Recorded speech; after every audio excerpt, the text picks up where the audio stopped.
জাতীয় নির্বাচনকে সামনে রেখে দেশের প্রধান দুটি রাজনৈতিক পক্ষ বিএনপি ও জামায়াতে ইসলামীর মধ্যকার দীর্ঘদিনের মিত্রতায় এখন নতুন সমীকরণ দেখা দিচ্ছে।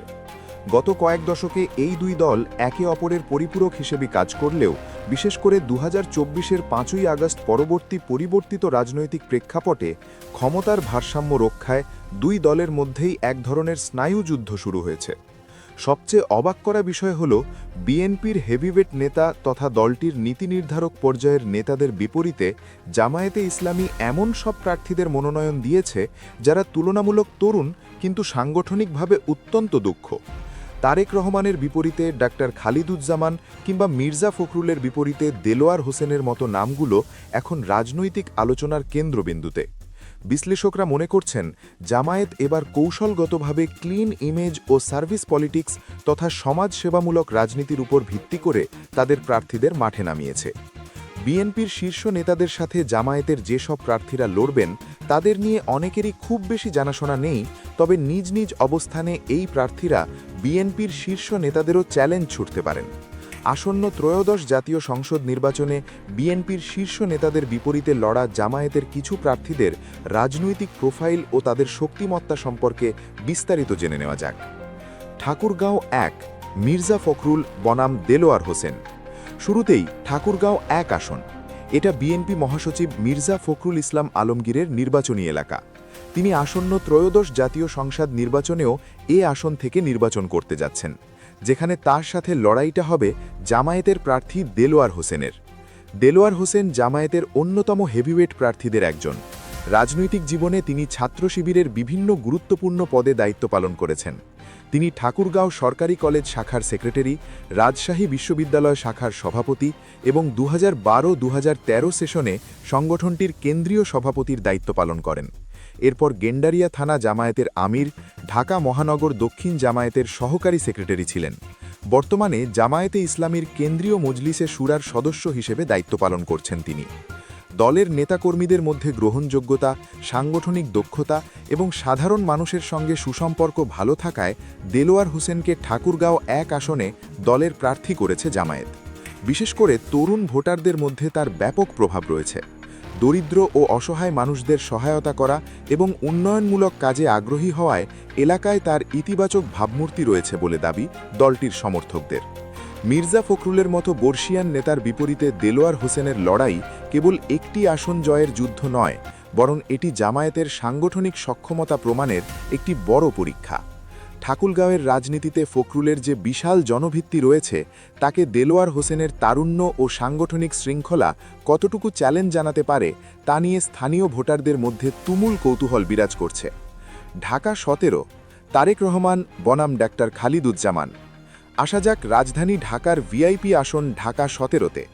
এ আসন থেকে নির্বাচন করতে যাচ্ছেন বিএনপির ভারপ্রাপ্ত চেয়ারম্যান তারেক রহমান।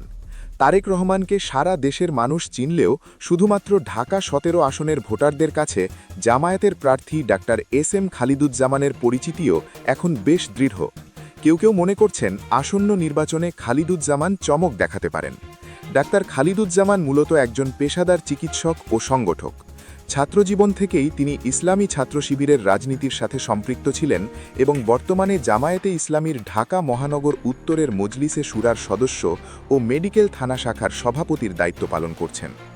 দীর্ঘ ২ দশকেরও বেশি সময় ধরে তিনি রাজনীতির আড়ালে থেকে সাধারণ মানুষের জন্য চিকিৎসা ও সামাজিক সেবা নিশ্চিত করে আসছেন, যা তাকে এই আসনে আজকের অবস্থানে দাঁড় করিয়েছে। বিশেষ করে গুলশান, বনানী, বাড়িধারা এলাকার উচ্চবৃত্ত ও করাইল বস্তিসহ নিম্নবৃত্ত ভোটারদের মধ্যে তার একটি সুশৃঙ্খল নেটওয়ার্ক রয়েছে। তারেক রহমানের বিশাল রাজনৈতিক ব্যক্তিত্ব ও দেশব্যাপী জনপ্রিয়তার সামনে একজন চিকিৎসক হিসেবে খালিদুজ্জামানের পেশাদার ও সেবামূলক ইমেজকে ভোটাররা কতটুকু টানতে পারবে সেটিই বড় প্রশ্ন। জামায়াত এই আসনে তাদের সাংগঠনিক শক্তির সর্বোচ্চ ব্যবহারের প্রস্তুতি নিচ্ছে। কক্সবাজার ১, সালাউদ্দিন আহমেদ বনাম আবদুল্লাহ আল ফারুক। কক্সবাজার ১ তথা চক্রিয়া পেকুয়া আসনে বিএনপির হেভিওয়েট প্রার্থী সাবেক মন্ত্রী সালাউদ্দিন আহমেদ। এ আসনে সালাউদ্দিনের বিপরীতে লড়াই করতে যাচ্ছেন জামায়াত মনোনীত প্রার্থী আবদুল্লাহ আল ফারুক। আবদুল্লাহ আল ফারুক জাতীয় রাজনীতিতে বড় নাম না হলেও কক্সবাজারের স্থানীয় রাজনীতিতে বেশ পরিচিত নাম। দীর্ঘদিন ধরে তিনি জামায়াতের বিভিন্ন দায়িত্ব পালন করেছেন। বর্তমানে তিনি কক্সবাজার শহর জামায়াতের আমির হিসেবে দায়িত্ব পালন করছেন। এছাড়া তিনি চকরিয়া পেকুয়া ডেভেলপমেন্ট সোসাইটির চেয়ারম্যান হিসেবে এলাকায় নানা উন্নয়নমূলক কাজে নিজেকে জড়িয়ে রেখেছেন। দীর্ঘ সময় ধরে তিনি ওই এলাকার ধর্মীয় ও সামাজিক শিক্ষা প্রতিষ্ঠানগুলোতে অবদান রেখেছেন। আবদুল্লাহ আল ফারুক দুর্নীতির বিরুদ্ধে সোচ্চার হওয়ার পাশাপাশি কৃষি উপকরণ সহজলভ্য করা, কৃষক বান্ধব নীতি প্রণয়ন ও শ্রমিকদের ন্যায্য অধিকার নিশ্চিত করার অঙ্গীকার ব্যক্ত করেছেন। অন্যদিকে সালাউদ্দিন আহমেদ ওই এলাকার রাজনীতিতে একক আধিপত্যের অধিকারী ছিলেন। তবে ফারুকের স্থানীয় সেবামূলক কার্যকলাপ এবং জামায়াতের ক্যাডার ভিত্তিক সুসংগঠিত ভোট ব্যাংক সালাউদ্দিনের জন্য চিন্তার কারণ হতে পারে। স্থানীয়দের ধারণা, এই আসনে জামায়াত তাদের দীর্ঘদিনের শ্রমের ফল পাওয়ার আশা করছে। চিটাগাং 11, আমির খসরু মাহমুদ চৌধুরী বনাম মোহাম্মদ শফিউল আলম। চিটাগাং 11 তথা বন্দর পতেঙ্গা আসনে আসন্ন জাতীয় সংসদ নির্বাচনে বিএনপির প্রার্থী দলটির আরেক প্রভাবশালী নেতা ও সাবেক বাণিজ্য মন্ত্রী আমির খসরু মাহমুদ চৌধুরী। এখানে তার প্রধান প্রতিপক্ষ জামায়াতের মোহাম্মদ শফিউল আলম। রাজনীতিতে শফিউল আলমের উত্থানটা বেশ চমকপ্রদ। চিটাগাং সিটি কর্পোরেশনের 37 নম্বর ওয়ার্ড থেকে 2015 সালে বিপুল ভোটে কাউন্সিলর নির্বাচিত হয়েছিলেন তিনি। সেই থেকে স্থানীয় পর্যায়ে নিজের গ্রহণযোগ্যতা বাড়িয়ে এখন তিনি জামায়াতের হয়ে জাতীয় সংসদ নির্বাচনের কাণ্ডারি। আমির খসরু যখন উচ্চ পর্যায়ের জাতীয় ও আন্তর্জাতিক রাজনীতি ও কূটনীতি নিয়ে কথা বলেন, শফিউল আলম তখন স্থানীয় সমস্যার সমাধান ও সরাসরি জনসম্পৃক্ততার উপর জোর দিচ্ছেন। পতেঙ্গা এলাকার বন্দর শ্রমিক ও সাধারণ মানুষের সাথে তার নিবিড় সম্পর্ক আমির খসরুর মতো বড় মাপের নেতার জন্য চ্যালেঞ্জিং হতে পারে। লক্ষ্মীপুর 3, শহীদ উদ্দিন চৌধুরী অ্যানি বনাম রেজাউল করিম। লক্ষ্মীপুর 3 আসনে বিএনপি থেকে দুবার সংসদ সদস্য হয়েছিলেন দলটির অন্যতম তরুণ নেতা ও বর্তমান যুগ্ম মহাসচিব শহীদ উদ্দিন চৌধুরী অ্যানি। ছাত্র রাজনীতি থেকে উঠে আসা অ্যানি দলের রাজপথের লড়াইয়ের অন্যতম প্রধান মুখ। আসন্ন নির্বাচনেও তিনি বিএনপি থেকে এই আসনে মনোনয়ন পেয়েছেন। একই আসনে জামায়াতে ইসলামীর মনোনয়ন পেয়েছেন দলের কেন্দ্রীয় কর্মপরিষদের সদস্য ও ঢাকা মহানগর উত্তরের সেক্রেটারি রেজাউল করিম। এই রেজাউল করিম জামায়াতের কেন্দ্রীয় ও স্থানীয় রাজনীতি উভয় ক্ষেত্রেই অত্যন্ত প্রভাবশালী এবং একজন দক্ষ বক্তা। টেলিভিশন টক শোতে তার নিয়মিত ও যুক্তিনির্ভর উপস্থিতি তাকে শিক্ষিত তরুণদের মধ্যে পপুলার করেছে। লক্ষ্মীপুরের সাধারণ ভোটারদের মধ্যে অ্যানির যেমন বিশাল জনপ্রিয়তা আছে, তেমনি রেজাউল করিমের আধুনিক ও সুশৃঙ্খল প্রচারণাও নজর কাড়ছে। ফলে এখানে রাজপথের পরিচিতি ও বুদ্ধিবৃত্তিক ইমেজের মধ্যে এক হাড্ডাহাড্ডি লড়াইয়ের সম্ভাবনা দেখছেন রাজনৈতিক পর্যবেক্ষকরা।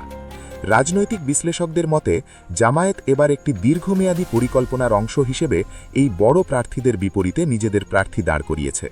তারা মূলত এমন সব আসনে নজর দিয়েছে যেখানে বিএনপির বড় নেতারা লড়াই করছেন, যাতে করে সেই লড়াইয়ের মাধ্যমে তাদের প্রার্থীরাও জাতীয়ভাবে পরিচিতি পান। জামায়াত এবার প্রথাগত রাজনীতির বাইরে গিয়ে শিক্ষিত, পেশাদার এবং ক্লিন ইমেজের প্রার্থীদের মাধ্যমে বিকল্প নেতৃত্ব হিসেবে নিজেদের তুলে ধরছে। তাদের মূল শক্তি হল তৃণমূল পর্যায়ের বিশাল কর্মী বাহিনী, যারা গত 1.5 দশক ধরে কঠোর প্রতিকূলতার মধ্যেও সাংগঠনিক কাঠামো ধরে রেখেছে। অন্যদিকে বিএনপি দীর্ঘ সময় ক্ষমতার বাইরে থাকলেও রাজপথে আন্দোলনের মাধ্যমে তাদের বিশাল জনসমর্থন অটুট রেখেছে।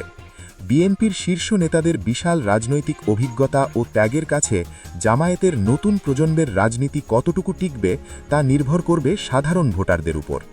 তরুণ প্রজন্ম, বিশেষ করে 5ই আগস্ট পরবর্তী নতুন বাংলাদেশের ভোটাররা এখন মারামারি বা দখলের রাজনীতির চেয়ে সেবামূলক ও যুক্তিনির্ভর রাজনীতি বেশি পছন্দ করছে। জামায়াত সেই স্রোতকে নিজেদের দিকে টানার চেষ্টা করছে। তবে বিএনপির মতো দলের শীর্ষ নেতাদের হারিয়ে দেওয়া যে কোনো প্রার্থীর জন্য পাহাড় সম চ্যালেঞ্জ। এই লড়াই কেবল জয়ের নয়, বরং বাংলাদেশের ভবিষ্যৎ রাজনীতির দিকপথ ঠিক করে দেওয়ার লড়াই। জামায়াত কি পারবে বিএনপির দুর্ভেদ্য দুর্গে আঘাত হানতে, নাকি বিএনপি তাদের শীর্ষ নেতাদের জনপ্রিয়তা দিয়ে আবারও আধিপত্য বজায় রাখবে? বিএনপির শীর্ষ নেতাদের বিপরীতে এই প্রার্থীরা কতটা চমক দেখাতে পারে তা সময়ই বলে দেবে। তবে এবারের নির্বাচন যে দুই দলের জন্যই তাদের শ্রেষ্ঠত্ব ও সাংগঠনিক শক্তি প্রমাণের একটি বিশাল মহোৎসব হয়ে দাঁড়াবে, তাতে কোনো সন্দেহ নেই।